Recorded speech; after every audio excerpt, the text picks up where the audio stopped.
And check this out. Y-O-U, hear Jesus loves you. Y-O-U, doubt that Jesus loves you. Why would anybody do that? Y-O-U, see how Jesus loves. Y-O-U, believe that Jesus loves you. Podcast. That's who he loves. It's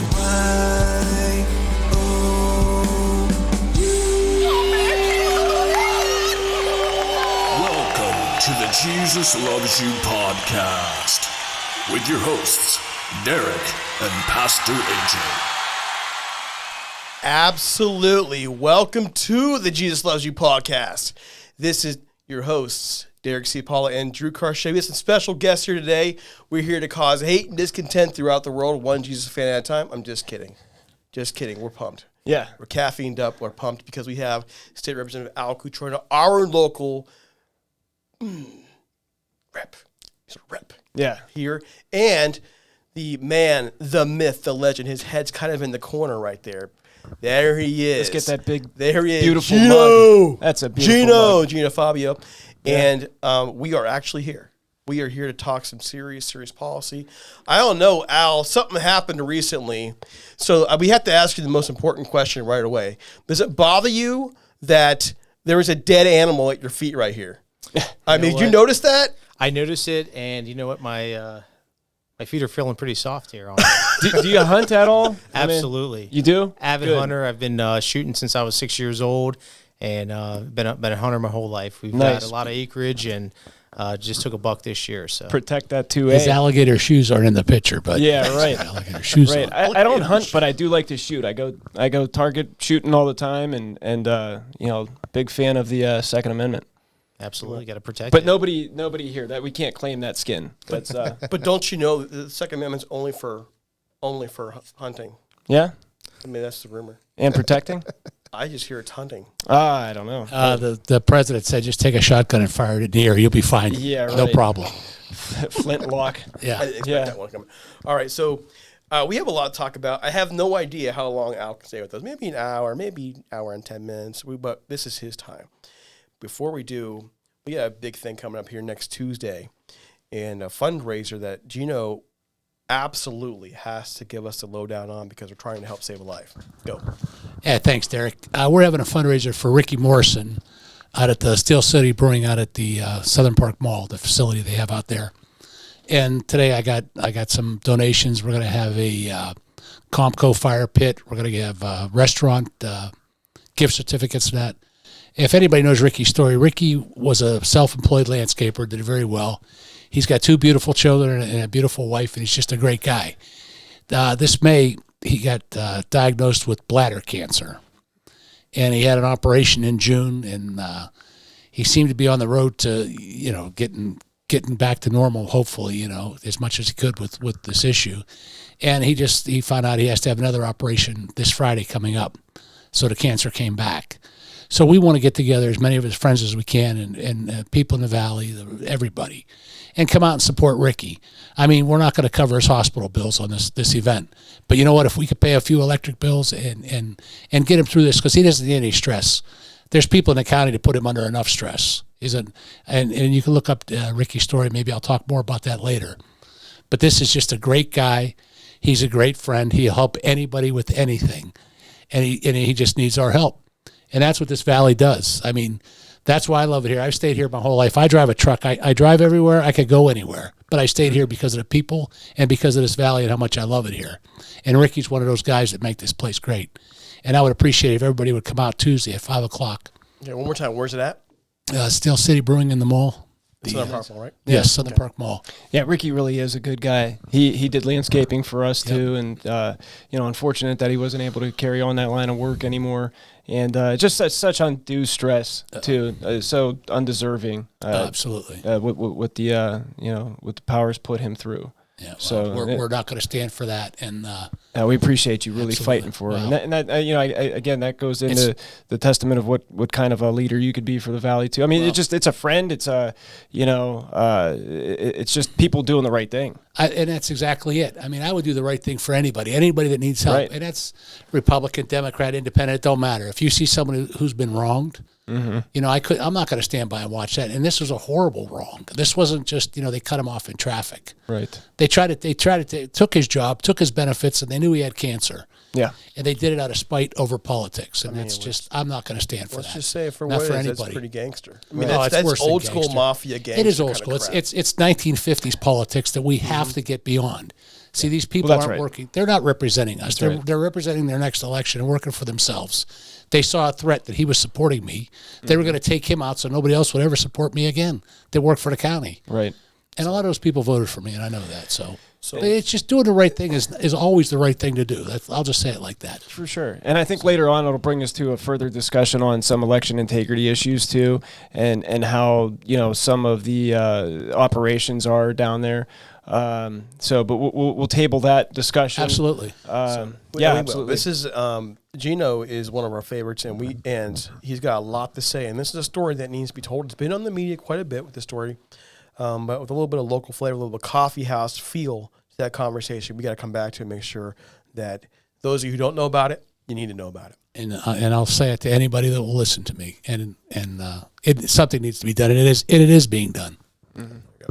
So, first question for Al. You know, as we get into this, how's the coffee, man? Did he do a good job or not? You know what? I didn't even get a chance to come on, dig come deep get into your- it, but yeah. Get your first I'll sip. get my first sip and Too I'll, hot, I'll, yeah. I'll rate it. So we can't singe the tongue there for the questions that we got coming. It's good. So, for those of you who don't know, and many don't, and many are, as you kind of delve into some details as news kind of filters, if you listen to the Verb show or maybe even the Patriots meeting, just watch the news. If you're into anything local Ohio in the last, let's say, 2 weeks, the big story with Al, the gang of 22, apparently, was that Al, with 21 other Republican representatives, made the decision when putting in the vote for Speaker of the House in Ohio to go with somebody else, somebody that did not pass caucus, and he was censured for this, called in many cases, let's just be blunt, a traitor. I will be honest and say I have some conflicting feelings on it. Sure. We've talked a little bit about it, and I'm umming because it really is in some ways. It's really been been uncomfortable. Would you say it's uncomfortable? But the reason why he's here and the reason why we invited him is because we wanted to give him the opportunity to walk us through the whole thing. At the Patriots meeting, he had limited time. On Verb, he had a little bit of time, and Verb had some questions for him. And we have more time here in a relaxed setting. I hope it's relaxed, to get deeper into it, get some more meaning into it, talk about the policies relating to it, and the procedures, because there are questions about the procedures. So, Al, I'm going to start it off, and of course, Drew's going to have some questions for you. Maybe that guy in the corner who's watching might have a question for you. He might throw it in. That AJ guy who's kind of watching. You know, Geno might come in there, you know, the voice from above. Mm-hmm. And because AJ is here, guys, by the way. He is here. He's just kind of staying quiet because he's being a nice guy. Incognito mode. There he is. Okay. So the first thing I want to ask you about is this whole House vote. Can you explain the actual procedure of the caucus? And what I mean is this, because what we are told is, what we initially came through is you voted for Marin and then changed your vote. Now, and that you have an agreement with the caucus that whoever wins caucus, you will then vote for them in January for the speakership. So can you clarify that procedure for listeners to help them understand how to start, where to go, and what it really means? Yeah, no, great question. So procedurally on this, it is an unofficial vote done by the Republicans where we basically do what we do. We caucus and try to figure out where people are on issues, and specifically we started to have our caucus vote. Now, there were originally 4 people, but then it came down to 3 people by caucus that were running for Speaker. So you had a guy, Jason Stevens, who is now the Speaker of the House. You have Derek Marin, and then you have another guy, Phil Plummer. And so under the first round of votes, Jason Stevens won that vote. He had the most amount of Republicans on his side. And what ended up happening is Derek Marin cut a deal with Plummer. and his people. So, Plummer would have been known as the establishment candidate, and so he cut a deal with them. Second round of votes came, and Jason Stevens fell short by about 3 or 4 votes. So, it was nearly half the caucus was supporting Jason. And so what we've done, and this is historically what we do, is we say, and I've been through this before with speakers' votes with Butler and Cupp, and we say we're going to go out in acclamation, meaning that we're all going to go out together, unified. We have our caucus, winner, and we're going to support that guy. And under that gentleman's agreement for acclamation, there's also another agreement, which is that, hey, I am not going to tar and feather anybody who did not support me. I will not take retribution. We will be unified. I'm going to treat everybody as an equal, and let's move forward. And so, we all agreed to that. I agreed to that as well. But it became, in the next step after that win, he decided to also do his leadership team that night, which most people would have said, let me take a week or two, let the dust settle, reach out to Stevens, reach out to the other people, and see what we can do to bring a cohesive team to the floor. This happens with every Speaker of the House, that whenever there's a race, and the President of the Senate. This always is very customary that you say, especially a guy that had 50% of the vote, nearly 50%, you say, okay, we're going to probably bring you on leadership or finance chair. It extends that olive branch, and it sends a signal to the entire caucus that, hey, we're going to come out unified. No one's going to be tarred and feathered. You feel like you have a voice on that leadership team. He filled it with about 90% of Plummer's people. A lot of these guys would have been viewed as the establishment group, and it happened very quickly. So that kind of, at first, people were kind of like, well, what does this mean for the rest of us? And as the time progressed, and he had about seven weeks before the actual vote, and it became clear as day that we were going to be, up creek without a paddle, because he was going to be taking retribution and basically putting us on the back burner, which meant based upon what committees you're in, if you're introducing bills, if they move, and also what kind of funding that you can be looking at, whether it's through the capital budget or with fiscal budget, things like that, things that we've been able to, for the first time in probably 30 years, been able to have a voice on. So as this stuff progressed going forward, we ended up seeing a situation where, Marin had kind of let the gavel get to his head before actually having the gavel in his hand. And ultimately that created discord within our caucus. And so, we decided to move forward and say, we have a job, a duty to protect our districts. I have a duty to protect the Valley, and people had felt the same way across the rest of the state. So, we moved forward. We were saying we're going to take this vote to the House floor, and we're going to see how it shakes. And that's kind of how that procedurally, how that kind of played out. Now, I would like to note that it's not binding or it's not official, that caucus vote. That's kind of a way to see where everybody's at. So couple things. Do you have something you want to throw there, Jim? No, I think that's what, a lot of the hang-ups are. I think a lot of constituents do probably recognize that as a more official, binding agreement. And then, to have some shake-up after that, I think that's what most of the criticism and skepticism, too, has been over. When you kind of hear those situations play out in like real time, and that's another thing, is that we get information so fast now, and ripple effect down to the Valley, to see how this shook out with course 32 Democrats also supporting Stevens.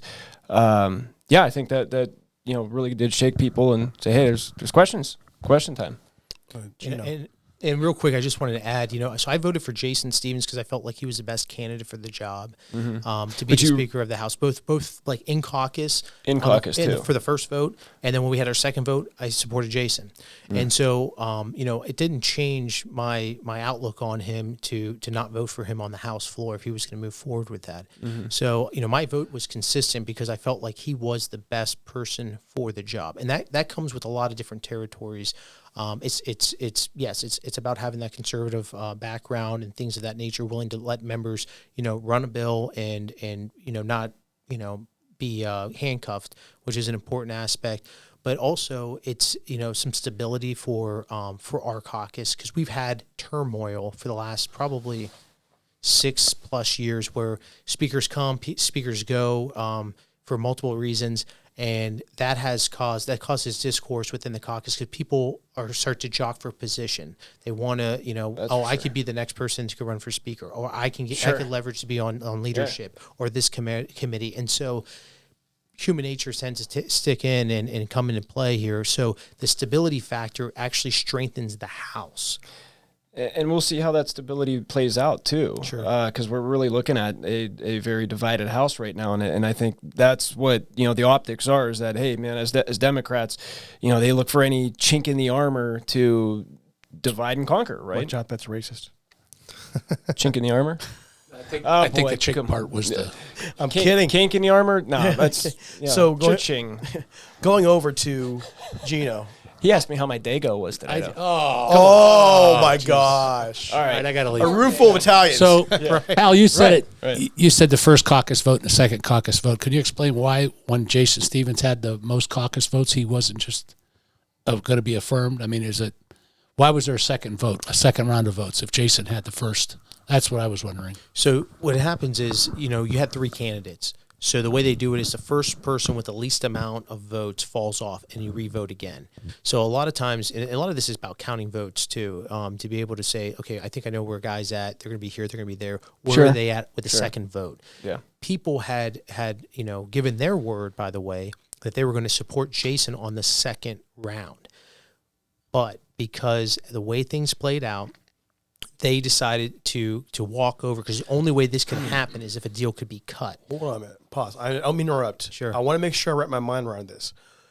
Who were the people that gave their word to support Jason in the second round? Are you talking about plumbers people? Can you clarify that, please? Yeah, and I'm not going to give names, but I will tell you that they were a majority of plumbers people because we were able to whip counts and have a good idea of I was going to ask about that process. Yeah, have where people were at. So people actually, if people want to sit and say, well, holding on to your word or keeping your word, in the very beginning, these people said, you will have my second vote, which is a very important thing when you're running for speaker because you need to know where you're at on the first vote and the second and third, depending on how many people were there. So there was a lot of plumbers people that had given their word, but because Plummer cut that deal, he drugged them in and said, he goes, we're voting Marin. And then you had people who were literally sitting there going, okay. And so they decided to do that because that was the deal that was cut after that first round of votes. And which also leads me to believe that maybe conversations were had between those two people days before that, hey, if I don't have the votes, we'll have a conversation. And, there's usually a few minutes, about 5-10 minutes before the next round. So, they're cuddling up and talking. So it's very indicative of his leadership team. So I like how you say cuddle up. Yeah. So I want to ask this clarification. Go ahead. As well. Yeah. When you're talking about, 90% here, 10% there, you mentioned what you're going to do. The thing that comes to mind is committee assignments. Sure. Okay, so what were the committee assignments looking like for you and the other counterparts in the gang of 22? What was that looking like that you guys are like, hold on a minute? So what I would say is this: I was never promised a committees either from Derek or from Jason. So either people, nobody or Plummer, nobody promised me anything on that. So there was no promise on that. So I didn't know quite where I would land. The difference is I knew that I was not going to get a fair shake on the committee process as far as with Derek. Just by the way he was acting, I knew that was going to be the way it was going to shake. So, my previous committees I was happy with, right? I was on health, I was on commerce and labor, I was I was on civil justice and vice chair of age committee. So, I was fine with, just kind of moving along. I personally would be good with, any committees that are, good, solid committees. A speaker can also make up a new committee called broom closets, and you could quickly find yourself on that committee. Broom closet, yeah. Right. And then you can also, and so you have to think about different things that the speaker has the ability to do, which is take parking spots away, remove legislative aids, no longer give out commendations in your district, cut down on stampage. I mean, they can control everything from the pencils in the Rife Center, the State House. They control that stuff, the furniture. So, you know, the old Fern Rife days from many years ago, guys that acted out and not following, lockstep with the speaker, come in, parking spot's gone, and you go to your office and you find your desk in the bathroom. These are the old days, and so there was a lot of concern that was going to be what was going to play out. So, I mean, you mentioned in a couple different places here, this is how things were going to be. Like, you were not going to get a fair shake. Gave you guys signals. What were? Can you clarify what these signals were that told you, hey, you guys are going to get, railroaded. Yeah, I mean that's a really important thing for us to kind of understand, because we've heard you say this was going on, this is going on, and I haven't really heard anybody ask you. Can you lay the specifics out? Like, what were you being shortchanged on? And can I piggyback on that too? Sure. And what did you think that Stephen's leadership team would look like, in the end? And is there anybody from our area that would have ties or benefit our area with Stephen's leadership team? So you must have been getting some strong signals there. So what I would say is this: the very first open sign, and it's because you have to look at how things have been done and the way things are done. When you set up your leadership team, that sends the signal. That's the first signal. It says, and you can look at other people, whether from batchholder days or from householder days or from Huffman days. I mean, the list goes on and on and on. House and Senate. The olive branch that's sent out is saying, I'm going to take my opposing person, my opponent, and I'm going to bring him into the fold. How do you do that? Leadership team, number one. And if you're not going to do that, then you have to do it in a different way, which typically is finance chair. Because and I mean that is just the way it is done. It sends the signal. It says, listen, you're gonna you're a worthy adversary, but to show that I'm not going to burn down your village, here is this position. Here is that. You've earned it because you had half the caucus. And that kind of sends a signal. But so that was the first kind of, eerie thought immediately, and the lack of communication. So,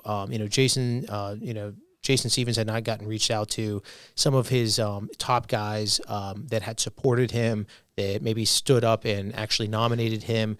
We're not getting the calls, the reach outs, the return calls. And then finally, it wasn't until maybe kind of weeks leading into the actual vote that when he spoke to them, they were kind of like committees that are like, yeah, thanks, but like, these, right. These aren't crossing guard committee. Yeah, these are kind of, they're not really the committee. So that means, and that shows that if the top guys on Stephen's team are, basically getting put on broom closet committee, where does the rest of the folks fall? And so that was some of that. And then you had some of these personality factors that played in, look, I'm walking up the steps of the State House. He's coming down, and he, looks at me, points his finger in my face, and says, "What did he say?" He said, "I don't need you. I don't need your vote."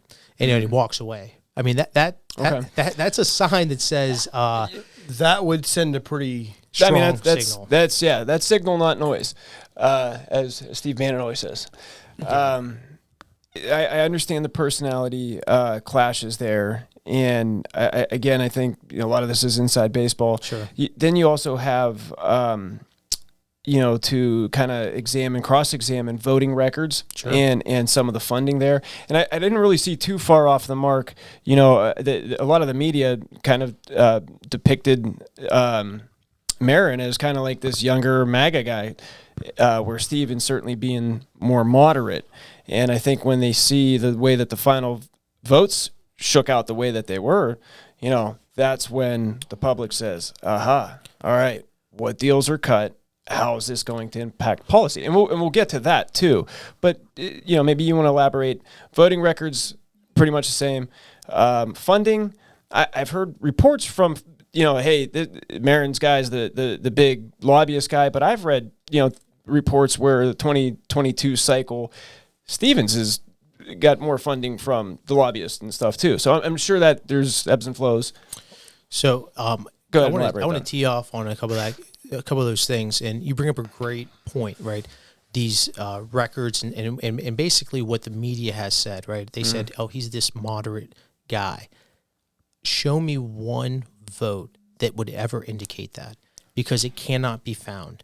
He has voted conservative on every conservative issue. Jason Stevens has. And, so when they say that he's a moderate, the voting records very much look identical. Yeah, they look identical. The only one that was a very interesting vote, and that's kind of some inside baseball, but Marin, voted down a bill, an education bill that had two main things in there that were very good policies. One was to Save Women's Sports Act, basically to prevent boys from playing in girls' sports. All right, he voted that down, and also there's a medical freedom portion of that with vaccines, which would have prevented colleges from mandating vaccines. So, that was something there, and I think that played out in a very interesting way, because he could have voted that in and actually got that passed into law, and we would be sitting here today ready to save these two items, right? Sure. And so instead, he wanted to play politics and leave good legislation on the table. And I can't support things like that. Like, that to me upsets me, because if you're gonna leave the state of Ohio's good policies on the table for personal gain, and he was probably going to try to leverage this with the president of the Senate or something like that, and ultimately that's a great way to cause massive division within the chambers. Not even your caucus, but the chambers, the House, Senate. I was going to say, because it didn't really seem consistent with his values. And, I see how he stands on both of those two critical issues. And as you know, those are very critical issues for the Valley, too. So, like you said, there might have been some leverage coming. And as we go, much of this kind of weighs on not so much what policies or what bills have been discussed, but what has been killed? Is there anything that has been killed in the process too? So I don't know if you have any more questions. Well, I got more. Okay, then we'll get to policy in a little. We're bit. about to. We're right there. Let's understand. A couple things I want to get to breakdown really quick. When you met with the Patriots group, one of the things that kind of shook me a little bit in terms of where this was, I mean, let's be honest. You said some things concerning Marin that in plenty of places that would be considered if they weren't true. Yeah, I challenge you. That's like, I'm going to sue you kind of stuff. That was one of the things that got me thinking, wait a minute, there's something else going on here than what we're hearing. Because if those things weren't true, you don't say them in that setting because anybody could have been videotaping that thing. Sure. And that really kind of got to me. So there's more than just a personal thing going on here. There's more than just, well, hey, and then you kind of, I haven't heard an interview yet where you talked about him putting his finger in your face. Yeah. I don't know about you. There's no way I could ever vote for somebody who puts their finger in my face. There's no way. How could I ever do that? How am I going to support you when you're publicly going there and putting your finger in someone's face? I guess it depends how, but no. Would you? No. Not in that way. Again, it depends. I don't know what kind of relationship guys have and stuff like that. So if he has an alternative, saying I don't need you, certainly probably not going to get my vote. But again, what are the alternatives here? That takes me to this question, because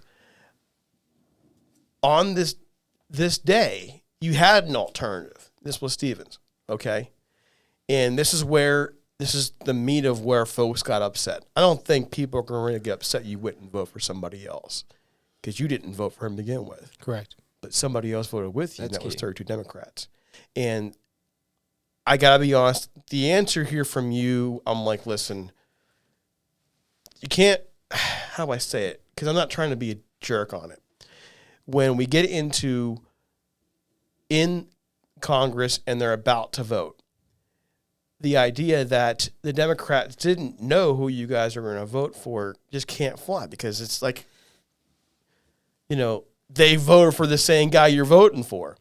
So how did this work that day? Like, how do you explain the fact that 32 Democrats voted with you? Because that's the biggest kicker of all.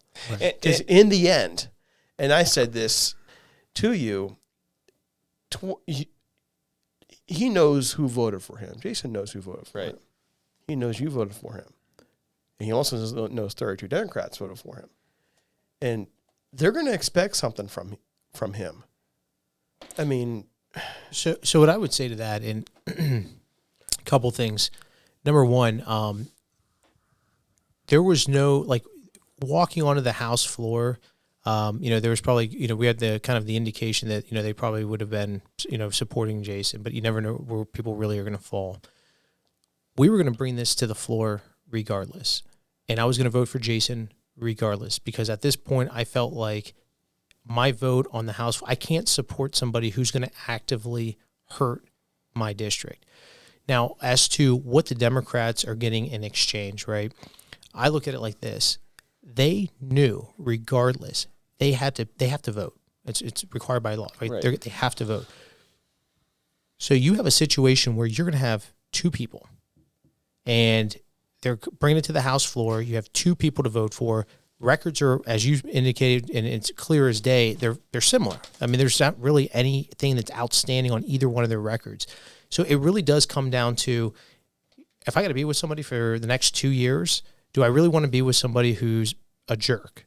And do I really want to be with somebody who ripped out my desk out of my office, which he did to the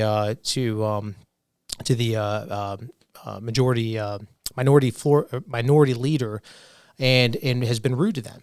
So it really does, like, I know that people say, like, well, the personalities, that's just a small factor. I go, no, it's a huge factor. They know that they're in the minority. They know that they are where they're at. They would at least like to have somebody that you could have sit down and have a conversation with.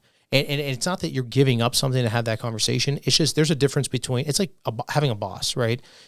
Do you really want to, if you have to choose between a jerk as a boss or somebody who's going to at least listen to what you have to say, not agree with you, but, at least have that cordial situation.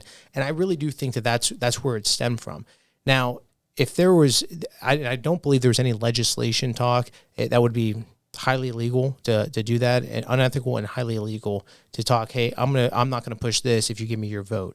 That's illegal to do. Yeah, and I don't believe a lot of people don't realize that, like, because I think there's reports and there's signal and there's indicators of how somebody might go a certain way. I mean, there's certainly funding, and then there's there's records and stuff too. So I think that's what people were looking at, is was there any discussion of stopping any legislation?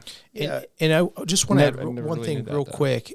So it's important for the viewers to realize that Derek Marin was lobbying the Democrats' vote. Mm-hmm. All right, so this is why I said that we didn't really know until, like, walking out on the floor that it would probably go really he was lobbying for their support as well.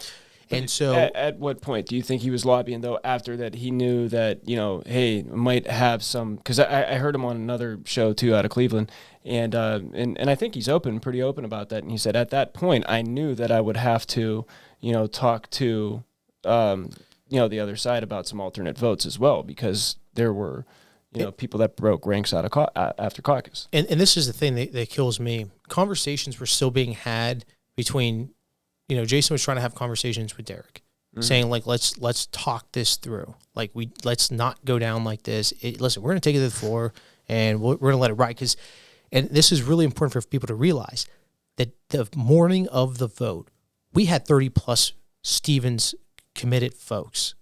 30+. So we honestly thought we were going to come in there with a majority of Republicans. And it wasn't until phone calls started going around from the Northwest and Southwest Mafia, strong-arming these guys. And that was the establishment putting the pressure on them, saying, hey, you're going to vote like this. People don't know that. And so, and they need to know that, because honest to God, I thought that when we were going to do this, we were going to have a majority of Republicans. And the day of, I was calling folks, where you at on this? Where you at on this? This is why I'm where I'm at.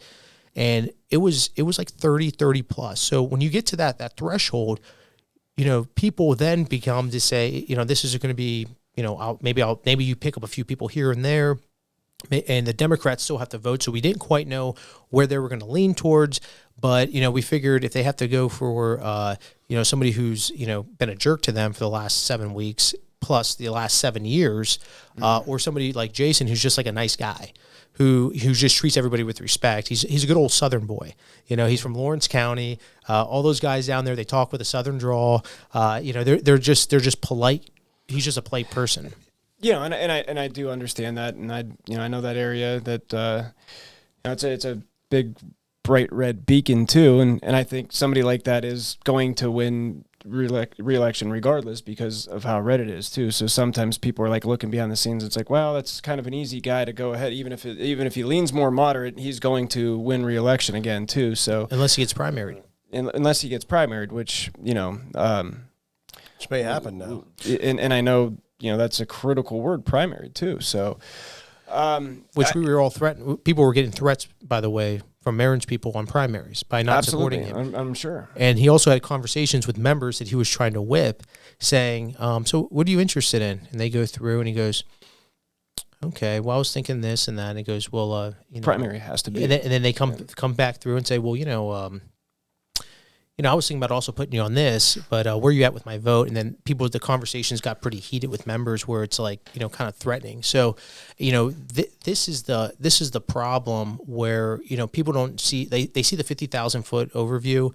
And when you're in the inside and you're hearing the conversations and members are calling you up saying, this guy's a complete jerk. He just tried to strong arm me. Like, I'm not going to vote for him. And then on the flip side, you had people who were strong arming so that they wouldn't vote for Jason.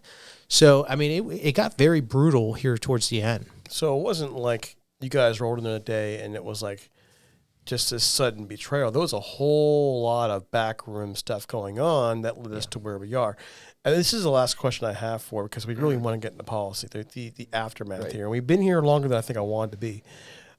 When you look at this, what happened? Again, on the federal side, you saw the 20 holdouts. Mm-hmm. Okay. How are things different on the state level that you guys could not leverage what you wanted from Marin, that things had to go the way they went? So there's the process is much different. For example, we get sworn in first. Those guys weren't even sworn in. Right. We get sworn in before the vote.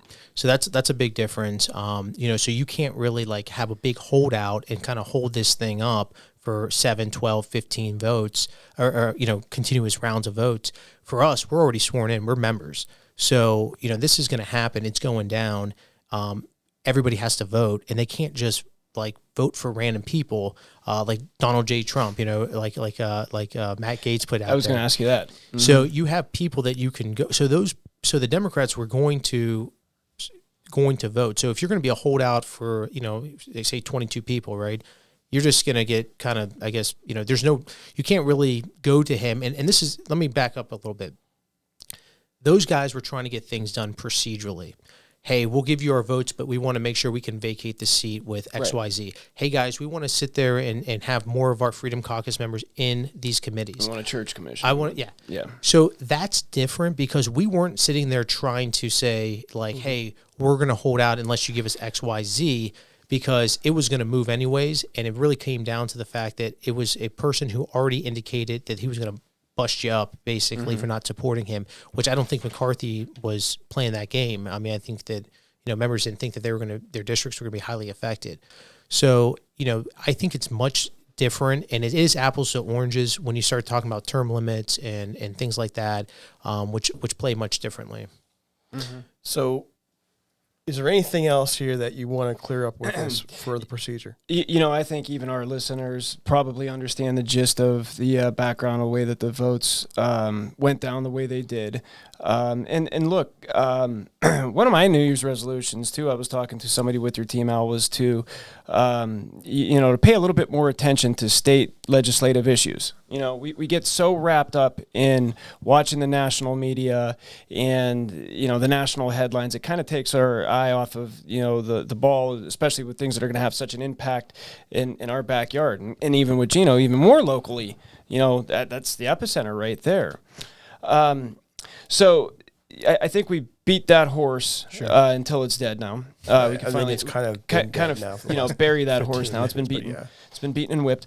I was critical. I was absolutely critical, and I'll still remain critical.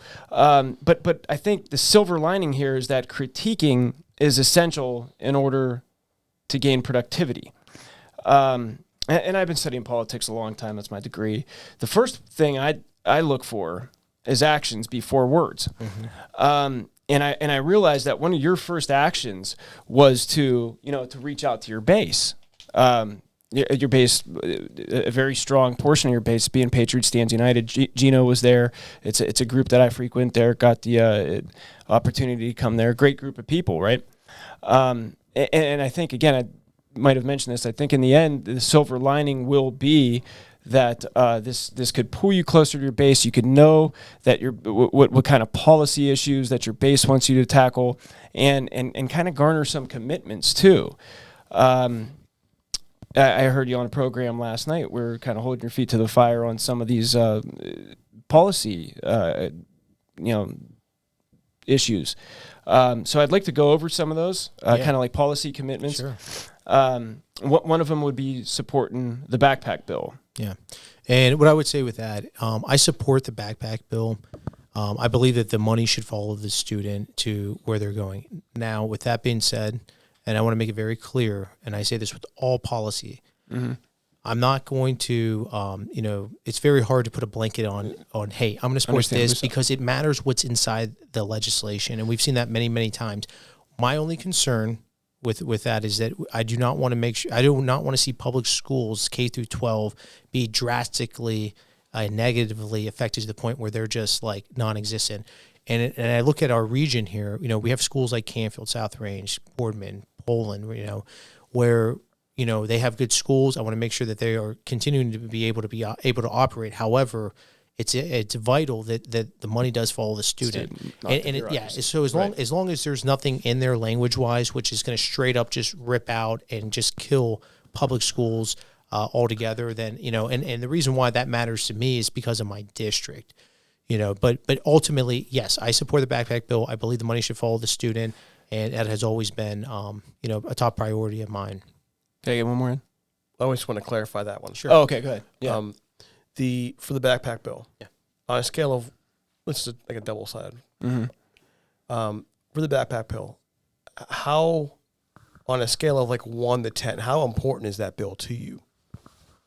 On a scale of 1 to 10, I would say it's definitely up there. It's probably about a 7. Okay. I'd probably say it's about a 7. And 10 being 10 being the highest of it. I'd probably say about a 7. The reason that I want to make sure that our student or our children are well educated. I have some other priority stuff that I think that we need to really focus it on, but it ties into the education. So I put it about a 7 or 8. So I mean, the backpack bill is a big one for your constituency. Like, it's a big one. Right. It's like a 9, 10 for me. Yeah. And I'm a teacher. Sure. You're a teacher. Right? And I would ask this. One, I mean, we hired you, and you're going to do this. One way or the other, you're going to do things we got to do them. I would ask you to reconsider that a little bit to like 9, 10. And I would even ask you if they don't put in the bill what needs to be built, that I would ask you to write it. I'm dead serious. I know I've heard down the pipeline that you like the actual policy-making stuff. That's the whole reason you're there, right? That's right. I would ask you to write the bill. And you have some law background, right? What's that? You have some legal background? Yeah, I'm an attorney. I mean, because like if you get that thing through, there's no way I would never vote for you. I would vote for you every freaking time through. Yeah. I mean, that's a powerful one for. And again, I think that's where the silver lining comes into play. Is like, hey, look, we probably never would have been at Al, at your throat, like, hey, what's going on here? We want to know what's going on. Yeah. Well, but it's the editorial we. I would tell you this too. I do believe this though. It is the proper kind of way of doing things that members who have carried the bill, that like last General Assembly, that they carry it going forward. They don't like rewrite somebody else's stuff. It's not. Yeah. Well, it's I mean, that's fine. But I mean, like, but the difference. Co-sponsor. Yeah, but the difference is amendments are a beautiful thing when done the right way. Okay. And so I'll tell you this, I will definitely make that a priority to follow the bill and to see where it's at. I will be the first to tell you, I am not an educational guru. I'm not. We have people that are superintendents, people that have worked as teachers, principals that are down there. I am not an educational guru. I understand the policy of it, and I can comprehend it and learn more about it. But what I will say is that I'm probably not going to be on that committee, but I can also still follow through with it. Like, I had talked to a lot of people last General Assembly. They actually asked me about this different groups. So people talk about lobbyists and stuff. There was people lobbying for the backpack bill, and they said, where are you at on it? I said, I'm supportive of it. I said, I just want to make sure X, Y, Z. We talked about some of the things they did. I said, well, where's our homeschoolers in this? Where's that? Yeah, I'm a big supporter of homeschoolers, but yeah, I will absolutely keep my eye on it and happy to add amendments where they're needed. And if you'd like to be part of the process, I will keep you in the loop. And I value. I'm the type of guy who can admit when I don't know everything about something, and I'm happy to reach out to the people that actually have substantive knowledge and experience in that field. I don't know, I'm only a teacher. Yeah. I mean, I went to mold the Strutter. minds of our young children. I went to Strutter. I went to Strutter. Strutters. I don't know too much about. No, but I know the importance of that bill, and I like the way it's crafted too, because what's the word I'm looking for? Right to choose is like that. You can't say that around Democrats. You can't say. Well, I think school choice. I think the biggest school choice. I'm sorry, school choice. You can't say around. Well, at the end of the day, it's really a decision for the parents to make. Yeah, if they want to send their kids to whatever school it is, if they want to homeschool, leave it up to them to homeschool. I mean, I just think, that's why I always thought it was ridiculous that if it costs X amount of dollars per student, why can't they take those dollars that the state's putting up and allow them to explore whatever options that the family thinks best for their child? So this is probably for me, and Geno probably could attest to this, because I work with some really close Patriots, Tracy and Frank over at Patriot Stand United, and even our county party, our chairperson kind of let us run this committee, and the more we get involved with election integrity, the more we see the need for it. My goodness. So it's kind of me to run on question here, but your stance on election integrity. House Bill 458 is under fire. It's under siege right now. I'm not sure if you're aware of this, but Mark Elias, the attorney, is like Soros-funded, Clinton operative attorney, is now suing Ohio. And what this bill does is it's the bill, but strengthens voter ID laws, eliminates August special elections. Which look at the August special elections and how bad that just massively threw everything off. It's costly, low turnout, and unnecessary for boards to administer. And trust me, boards need to really button up their administrative stuff. So it also reduces drop boxes in the county. And frankly, which I feel we should be at 0, love to go back to paper. That'd be the gold standard. The commitment level on election integrity issues. Go ahead. Yeah, absolutely. Well, I co-sponsored that piece of legislation, voted on the House floor. So you really did too, right, in the Senate? Once it got to the Senate? I believe so. I don't know where he voted for it. I mean, but I don't know if he co-sponsored it or not. But I was supportive of it. I believe in everything that was in there. So as far as moving forward, so it's being challenged in court by Elias and a coalition of some left wingers. Yeah, They just trust me, I got the record Yeah, request coming through my office already. So we got to figure out how we could help hold strong on that bill. I mean, it doesn't give us everything we want. Yeah, and most bills won't. And I want to just so the viewers recognize where I come from on policy and how I believe is the most effective way is if you think you're going to come up with a bill and conquer every issue that's out there and send that through and think it's going to work, it's not. It draws more people that are going to be adversaries to it. And so I think that this bill was not the end-all be-all, but I think it was a bill that started to put us into the right direction and keep moving forward on that. So, as far as the election integrity stuff, I think that we need to have, they need to be safe and secure. And, I think that Ohio has run much better than, say, some of these other states. And I think we've saw that in past elections. But every state is vulnerable, though. Every state. And you know what? The truth is we have fraud in every state, every election.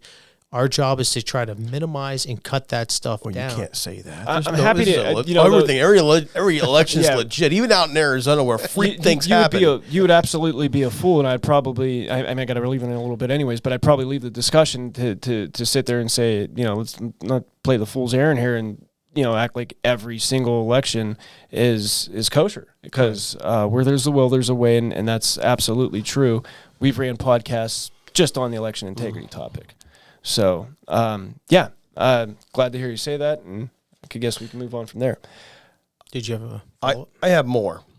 And again, this kind of brings, one, I want to ask you about, in a moment, I want to ask you about the policies that you are actually passionate about. Okay, the things that are your priority in this session that you're going to make happen. But in order to get there, a question I think has to be answered relating to all this, like the backpack bill.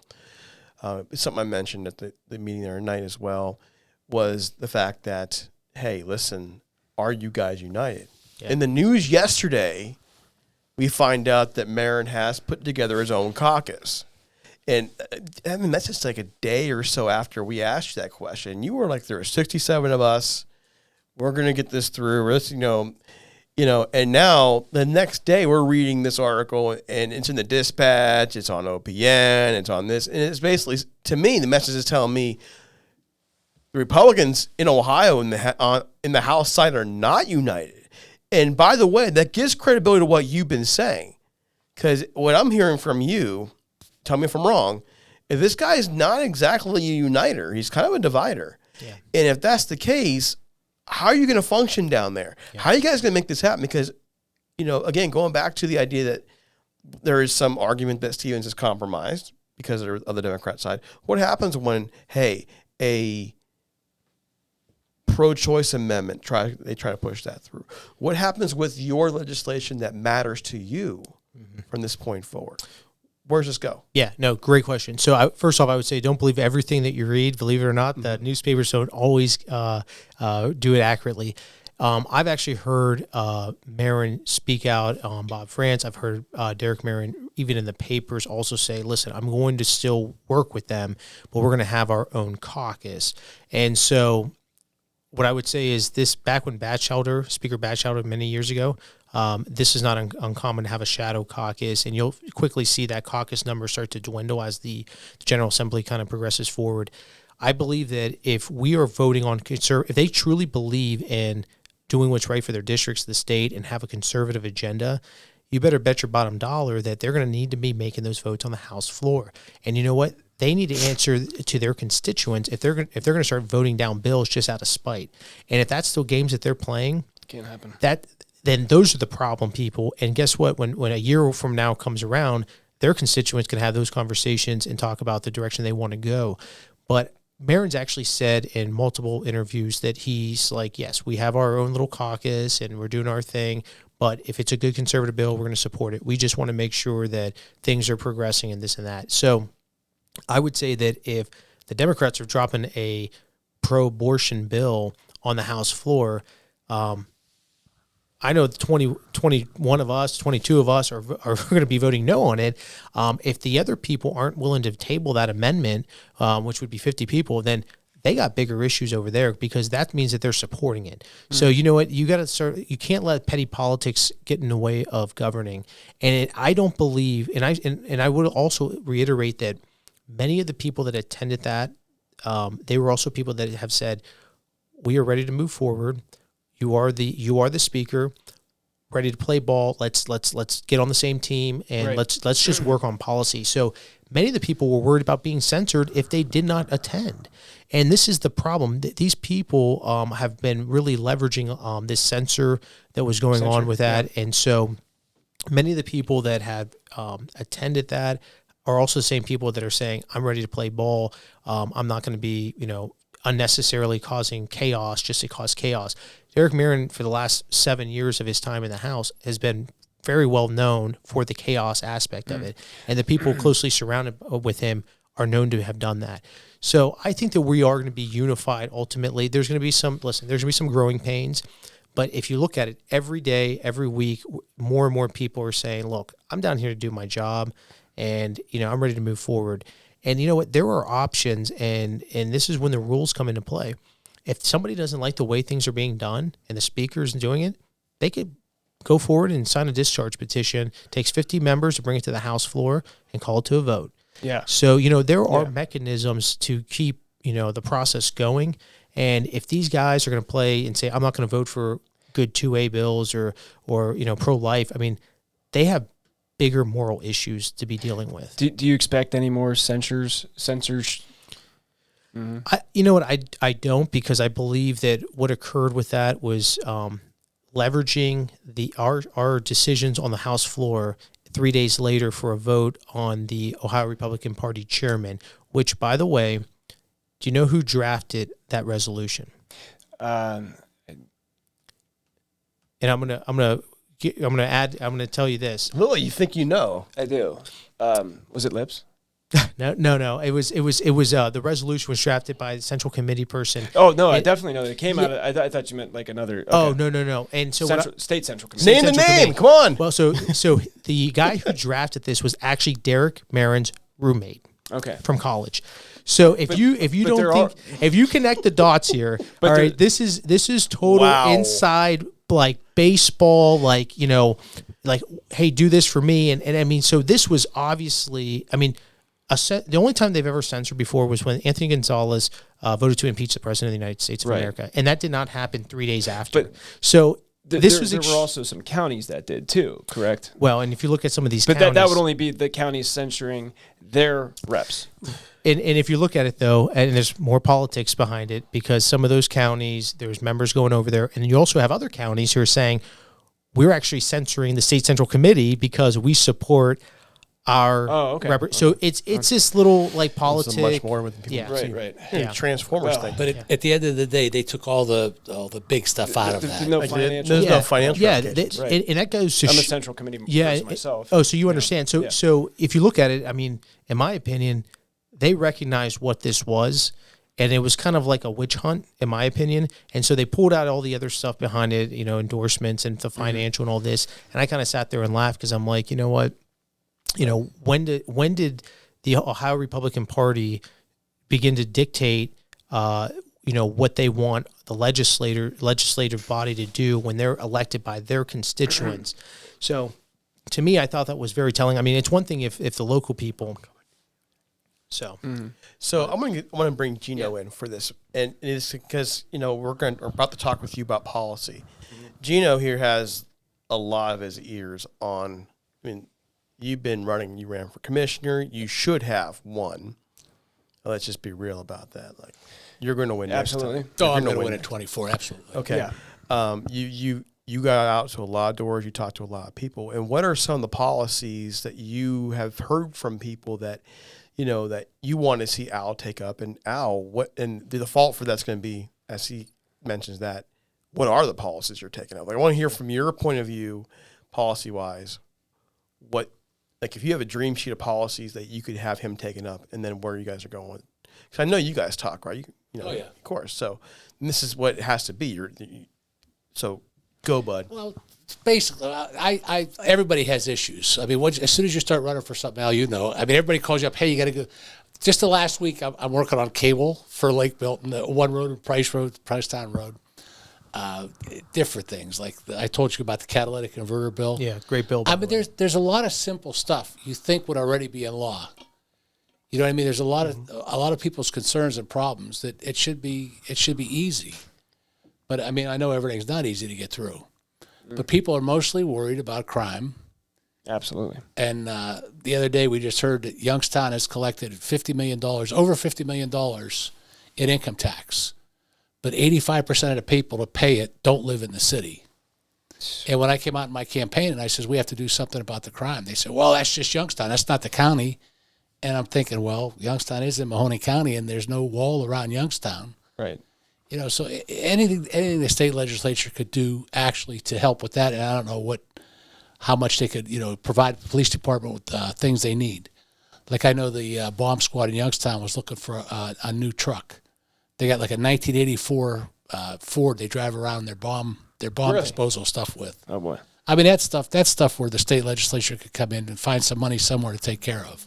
Mm-hmm. Things like people are worried about crime, their safety mostly. Sure. Is what I heard. Yeah, slum and blight certainly a major issue, and really just being a haven for business too to flourish. And, as you bring the businesses back, the jobs and, the families kind of, stay put and You know, it's all a big cycle though. So You're touching on things that I want to get to. Yeah. Because I know the Valley's been through some hot train wreck stuff. Oh, yeah. Over the course of years, and what we're looking at now is a Valley that's lost jobs, it's lost everything, it's still losing jobs. For here, it's been to me the definition of insanity. We've seen a lot of the same things happening over and over again, and we're all hoping for a different result. What's insanity is never going to happen. So hearing that feedback, hearing about the idea of jobs and other things in the area, what are your policy priorities heading into this next term? What are you in your dream list? Let's do it in 2 tiers. Yeah. What do you want to get done, and what can you get done? Yeah. So piggybacking off of both of what you guys were saying, real quick. So regarding crime, right? That's a major issue because with crime, it lacks the ability for workforce development and the opportunity for growth in the business sector. And there is a lot that the state can do. I mean, and we have been doing this. We're by tightening up some of the criminal justice reform and and kind of working towards that. My biggest thing that I'm the most passionate about is looking at the fact that for the last 30, 40 years, the Mahoning Valley, Youngstown, we have not received our fair share of funding, period. Okay. So what I've done my last General Assembly and what I look forward to doing again is to continue to allow that water faucet of funding to come back to the Valley. And that's important both through infrastructure, because you can't develop this area without having proper infrastructure. It goes basic stuff from your roads, your bridges, things like that, but then it extends out to our sewer system, which is an absolute disaster. And I don't blame people like Pat Genetti or anybody like that. That's not his Boardman. fault. Boardman. I mean, those are things that have been a 100-year issue that's just continuously gotten worse. And so what I've managed to do this past go around is give them an unprecedented amount of funding to be able to actually address the funding for the flooding. And which is huge. So my goal is to continue that going forward. And some of these issues that we have, funding is helpful, but you can't just have the money come into the area. You also need to be able to have, and this kind of touches base on the education, but be able to have the workforce that's capable of some doing vocational program. I'm a big proponent on vocational programs, and it's one of my biggest things, and that's actually the biggest need that we have, not just in our region, our state, but our country, that we are not supplying and moving forward with that portion of it. And I would also add that when you're trying to bring a big company here, they ask a few questions, and one of the biggest questions that they ask is very simple. They say, do you have the workforce here, the labor to be able to do the job in which we need? And that's one of them. The other is, do you have the good system, ingress, egress, for being able to move? We kind of have that set up just because of our region and where we're at. It's a dream. We're centrally located. We're centrally located. Every major highway. We are a hub, but we need to expand that hub, and we're seeing that over in the Lordstown corridor, North Jackson area. And so my goal is to try to make this a beautiful place to attract businesses to come here. And this is not going to be done overnight. And also, we've also had a desolate area for about 30, 40 years on being able to continuously grow that. So to answer your question, one of my big things is funding and ensuring that we have the workforce development and use these dollars that they're giving, whether it's Appalachian dollars, whether it's ARPA dollars, whatever the dollars are, put them in a way that's going to have a long-term effect over a 30, 40, 50, 60-year period of time. As far as on some of the other policy concerns that I like to address, and I was very fortunate last General Assembly by being able to pass more bills out of the House than any other person, but it's to kind of continue the path that we're on, which is making sure that we have an opportunity to entice businesses to want to be here and make sure that we have the infrastructure necessary. And we have a healthcare crisis on our hands, sure. And that's a whole other ball game. But it looks like Geno's trying to tag in on this. Oh, excuse me, I got a minute. I talked to the chamber when I was running, and they said one of their biggest concerns is there's no money from the counties coming to help them. He said they have companies that want to come here, but they can't offer them sewer lines, they can't offer them water lines, right? And they're pretty well hamstrung by the support they get from our counties. And I talked extensively to Ralph Meacham, And he says, I wish they'd really put that ARPA money. This is a one-time thing. We'll never get it again. And nobody could agree where it came from or why we got it. But to give it away piecemeal, 300,000 here, 400,000 there, in 2 years it's going to be gone. Those people are going to be in the same position, and the money's going to be gone. What is the ARPA money? I've heard that's that term. the American Recovery Rescue Plan. Rescue Plan. Sorry. Yeah, I've never broke it down in an acronym. Yeah. Sorry. But I mean, he says we should use that for something with a legacy. I mean, even if it's one line out to a proper, because we have. I don't know if you drive outside of the cities, you drive outside in Mahoning County. There's all kind of property, but none of it's serviceable to any kind of industry because there's no sewer and water. You know, and off of that too, we have a lot of these brownfield areas, and so like I look at Camel as a real like diamond in the rough. Camel, Ohio has a really great opportunity to really rebuild off of some of these East things. side too. East side, yeah, ECI, Camel. I mean, it's really, it's a street that divides, right? So it's right there. I mean, there's a lot of opportunity here. I've had conversations over with the mayor of Lowville and a lot of different developers that are looking to expand on that front. I've spoken to people in the mayor of Struthers, and I've talked to what they're trying to accomplish. A lot of these things is really can be done, and it's. The city could do more, and the city of Youngstown, and so hopefully that can become that in itself needs revitalized. Yeah, sure. One last question, then we're done. Okay, but it might be the most important question. Sure. Okay, and it's twofold. We have been seeing some attacks on religious freedom in this country. Okay, and just doing a little bit of research on you, we happen to know that you happen to have at least a little bit of faith, okay? So I want to ask you about that. Where are you in terms of pursuing, protecting religious freedom in the state, and also how much of that involves your own faith? Yeah. So actually, I'm a very devout Catholic, and so lots of Catholics in the room. I don't go anywhere without my with my true weapon, which is my rosary. But just as big as the one I gave Pastor AJ. So no, I mean my faith guides me in every aspect of my life. It's not just in politics. It's not just it's everything from raising my son to the decisions that I make on a daily basis.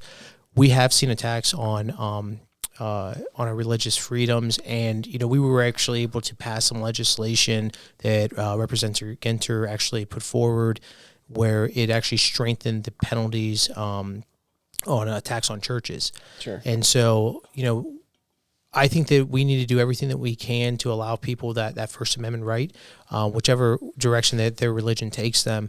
But as far as I'm concerned, I think that it's the most vital thing in our country, in my opinion, in our state, to make sure that people have those opportunities for that First Amendment. And but I'd love to hear more about some of your questions on that. Like, what specifically are you seeing that you would like for me to kind of if you have more time to stick around for a second episode, I do. Okay, all the attacks. All right. So all that said, the reason and this is the Jesus Loves You podcast. We didn't talk about a whole bunch of religion, so I want to end this here. Why do we even have this conversation? Because we're looking at the government mountain, the one we want the Lord in His domain to be, not a non-God related thing. For too long we've allowed politics and issues to be dictated by those outside of the realm of the faith, and that needs to stop. So that is why we talk about. That's why we end it this way, and we'll have some more conversation about it. I want to thank you for coming on. No, I want to thank you guys for having me here, and look forward to doing this again. We need godly patriots, that's for sure. Absolutely. So, gentlemen, thank you. With all that, thank you, Geno, for Geno, for Al, for Drew, for that guy over there in the corner named AJ Platt, Pastor AJ. This is Nick Ciapala with the Jesus Loves You podcast. We are out of here. Have a great one, and we'll see you next time. Love it. Hey, man, check this out. Wow, you